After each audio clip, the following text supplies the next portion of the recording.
Hello, my name is John from Models by John Michael. If you could go ahead and subscribe to my YouTube channel, hit the notification button, all that great stuff, that would really help me out. And that way you can also stay up to date as to what's going on. The other thing you can do is follow me on my Facebook page, same name, Models by John Michael. And then you can check out some of the content and stuff that I have there. Up front, I want to go ahead and apologize for not putting out a whole lot of content over the last couple of weeks. It's getting to be summertime and all that stuff, so things are kind of picking up around here, so hasn't really, unfortunately, left me a whole lot of time to do things like these videos. But since I have some time right now, I figured I would just go ahead and knock it out. So without further ado, I just want to show you where I'm at with this Tamiya P-47. This is the bubble top version. I've showed it. If you've seen some of the other videos on it, you've definitely seen this before. So all the decals are in place. And then I've started doing the undercarriage on there. So I'm going for the ground attack version, so it'll have bombs and the rocket pods on the bottom of it. So there you have it. So and then if you see here, I put the large, I think that's supposed to be 150 gallon tank. It's kind of flat. The way it looks, it's kind of a unique shape. At least I haven't seen any others. Now I was going to do, and I'll show you the other tank that I was going to do, because I actually did end up gluing it together. I was going to do this round tank, but part of the problem that I was having was so on the front of it, hopefully you can see this, there are lines all around here, like little ridges. So they're not sunken in, they're actually, they protrude out like, I guess like some of the Revell models, right? The lines, like the panel lines, right? They protrude out instead of like being etched into the plastic. So as I was sanding it, I was starting to sand some of these ridges off, and I wanted to keep them on there, so because it's these tanks, that's what these tanks actually look like. They have these pronounced ridges on them. So instead of doing that and trying to fight with that and figure all that stuff out, I just went ahead and did this this tank here, which I believe is actually the largest tank volume-wise as far as how much fuel it held that they actually put on the P-47. It comes with 3 different tanks. The Tamiya, it's a 1/48 scale kit, comes with 3 different tanks that you can do. Comes with that larger one, and then it also comes with these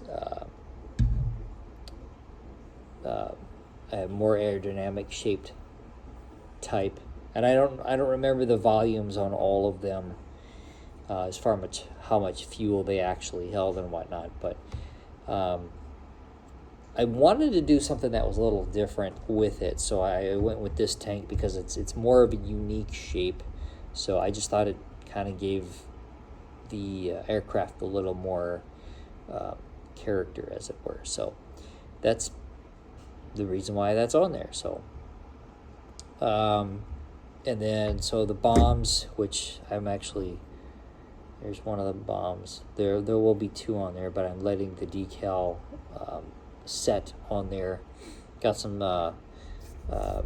Solvaset on there, so to let that go ahead and dry. And then of course here are the rocket pods that will go on there. And I actually did look up pictures of these rocket pods, because Tamiya just says to paint them olive drab. And I was like, okay, I'll just paint them. Well, I said, before I paint them olive drab, I'm going to look for pictures of the real deal. So when I did, surprisingly enough, they were just straight olive drab, without any other colors or anything else on there. So yeah, that's what I did. I think what I will do is take some of the Flory's dark dirt weather wash, so this stuff here, and I will just go ahead and give it a light weather wash over it to kind of just bring out some of the detail that's on here. So I mean, there's not a whole lot of detail. It's a pretty simple, I mean, it's 3 tubes banded together, and then, you know, some mechanisms to make the rockets launch when the pilot inside the aircraft actually goes ahead and decides to fire the rockets. So pretty much all I have left is to finish up the stuff on the undercarriage, the pilot, which I'm going to start painting. There he is. So put the guns on into the wings here. As far as weathering goes, I'm going to go with very light weathering. I'm not going to go in and go overboard with the weathering and do a whole lot like I did when I did the Tomahawk. I did a lot of weathering on that one, or that Japanese Zero that I did. So this one will be a little bit lighter. There will be some there, so I'll put some smoke trailing back from the guns. I'll put a little bit of exhaust trails on it and things like that, but nothing crazy. I just want to keep it relatively clean on, you know, as far as the what's on the aircraft. So I do want to say this: if you guys are looking for a nice kit to build, this P-47 kit by Tamiya is definitely, I mean, just, it's a great kit.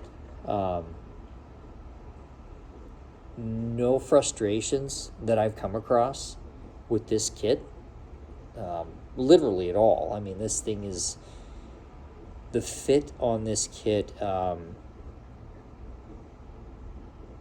is amazing, you know, and I would dare say it is up there with, you know, with, it's one of the, how do I say it? It's one of the top 10 kits I think that Tamiya has ever put out, and from what I've heard, the Razorback version of this is pretty much the same. I mean, they are the same aircraft for all intents and purposes. The only difference is, you know, the Razorback has the ridge, basically, that goes from the tail, and then it's kind of raised up. It might be a little shorter than that, but basically you got this ridge that raises up, and then so you get the Razorback, right? So you got this raised ridge that goes up and then comes up to where the cockpit is, and that's really, appearance-wise, the main difference between the bubble top and the Razorback. So, and I believe that they did they started doing the bubble top versions mainly for visibility reasons. So yeah, so once I get those few minor things done, get the pilot painted and all that stuff, I'll be able to go ahead and put the canopy on it,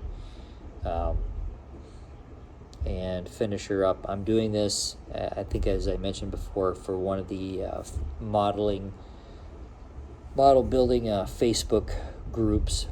It's a group build that they're currently doing right now, so I figured I would go ahead and give it a shot with this P-47 and kind of see what happens. So yeah, and then I guess after this, well, I've got 2 models that I'm going to need to build. So one will be a Spitfire for my daughter. I did a kit review on that one. And then the other one, oh my goodness, excuse me. The other one will be a surprise for my dad. But I don't want to say it on the video because I don't know if my dad actually watches my videos or not. But in the off chance that he does, I'm not going to go ahead and announce it here. So you guys will just have to wait and see what that one is. So anyway, guys, that's all I got for now. So you all take care, and I'll talk to you next time. Happy modeling.